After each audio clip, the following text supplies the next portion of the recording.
Hello students, I hope you are fit and fine, and I expect that you have utilized the time in this lockdown to solve so many questions of derivatives. Now with the help of the tools of derivative, now we are going to switch over on the next part of the derivative, that is application part.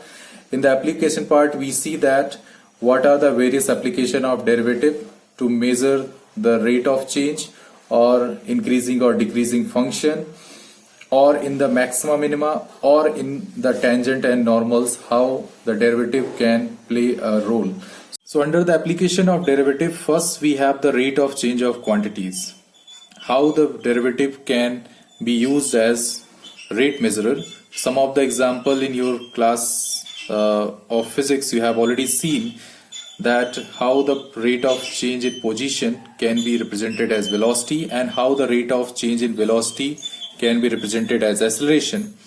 So if any quantity which is represented by x at time t, and in delta t time, if it is changing as x plus del x, so this change del x is happening in this delta time t, so we can say that the average rate of change is your delta x upon delta t. That means the rate of change which we are getting in delta t time, that we can write as del x upon del t.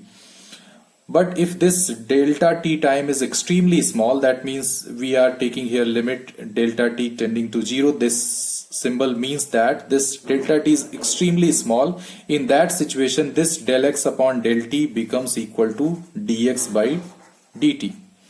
So here this derivative of x with respect to time t is going to give us the rate of change of x at time t.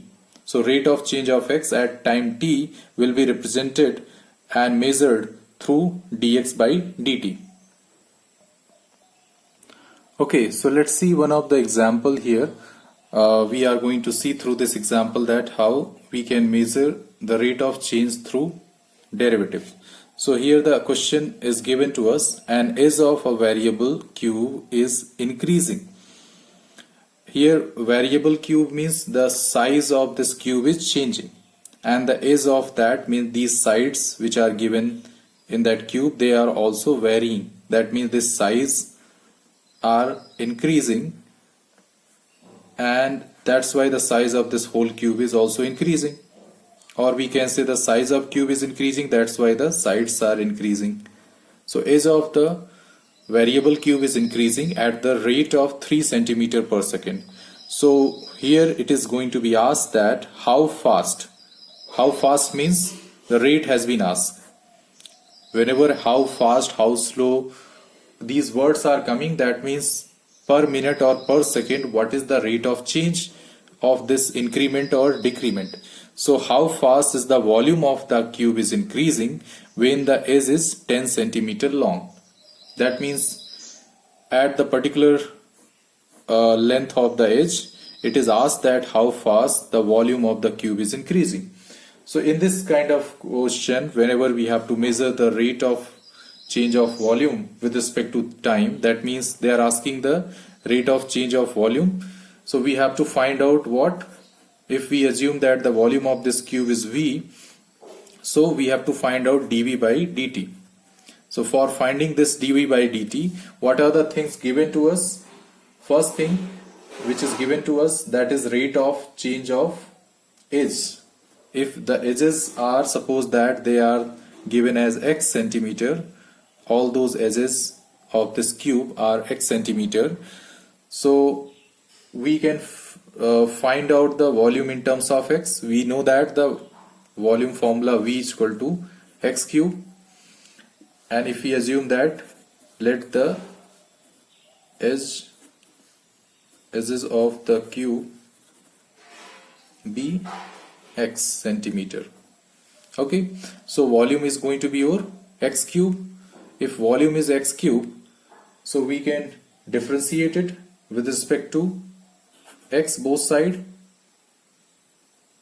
with respect to t, not with respect to x. So when we differentiate it with respect to t, so we are going to get it 3x square and dx by dt. Okay, but dx by dt is given to us. This is the rate of change of edges with respect to time t. So this is already given to us, this dx by dt. So dx by dt is given to us, that is 3 centimeter per second. So 3 centimeter per second is your rate of change of edges with respect to time. So that value we substitute here.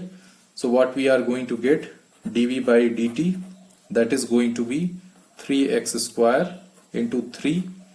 So that is going to give us 3 into 3, that means 9x square. This is going to be centimeter cube per second, because this is the rate of change of volume with respect to time. That's why here centimeter cube per second. But we have been asked the rate of change of volume at a particular length of edge, that means at 10 centimeter. When the edge was 10 centimeter, at that time what was the rate of change of volume? Okay, so that means that particular case we can easily calculate just by putting the value of x as 10. So what we get, dv by dt at x is equal to 10, it is going to give us 9 into 10 square, that is going to be 9 into 100, that means 900 centimeter cube per second. Okay, so this is going to be the rate of change of volume when the edge is 10 centimeter long. Okay, so this way we can see some more example. Okay, say this example 2, if the area of a circle increases at a uniform rate, then prove that perimeter varies inversely as radius. Okay, so here the question is for proving with the help of derivative how we can prove it. First we are going to assume that let the circle which is given to us, or which we are assuming that is having radius r, and whose perimeter we can assume some x or y, and area also. So here suppose area we are taking x and perimeter we are taking y. Okay, so these three variables we have assumed. Here we can write it down that let the radius be r, area be x, and perimeter be y. Okay, after that we have been familiar that the area of a circle which is x always can be represented in terms of radius pi r square. So this formula you are already familiar from your junior classes, and the perimeter y is 2 pi r.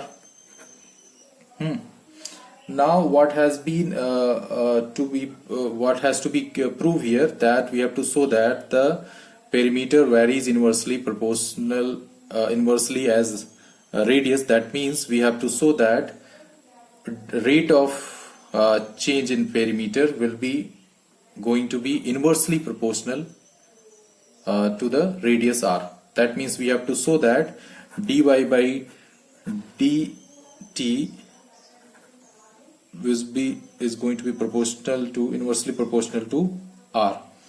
Okay, this we have to show.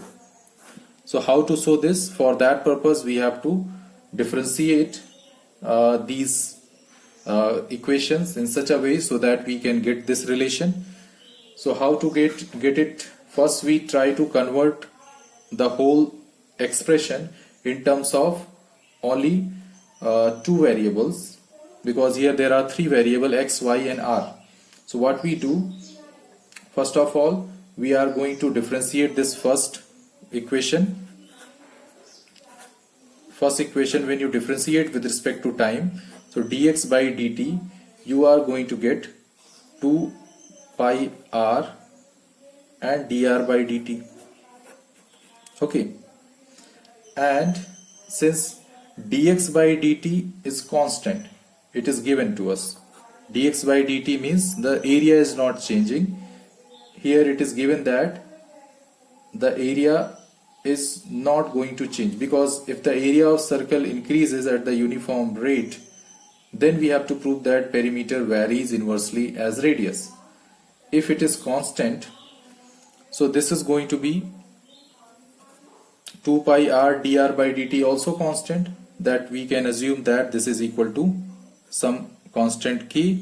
Okay, so we can say that this dr by dt is going to be k upon 2 pi r. Okay, this k upon 2 pi r we can take as equation 3. Now from equation 2, which is y is equal to 2 pi r, we are going to see that what will be dy by dt. So from equation 2, dy by dt is going to be, that we can write here, dy by dt is equal to, it is going to give us only 2 pi and dr by dt. And dr by dt already you have got here, that you can substitute value into this. So what you get, 2 pi k times 2 pi r. Okay, and here 2 pi get cancelled, so what you left with, k upon r. And you know that dy by dt, which is coming k upon r, where k was some constant. Okay, so k was some constant, so if we remove this constant, so proportionality relation we can establish, like here this will imply that dy by dt is inversely proportional to r. So this is the same thing which we are looking for through this example. Okay, so there are many such examples given in your textbook which you can try, where derivative can play a role to measure the rate of change for a quantity. Okay, thank you all.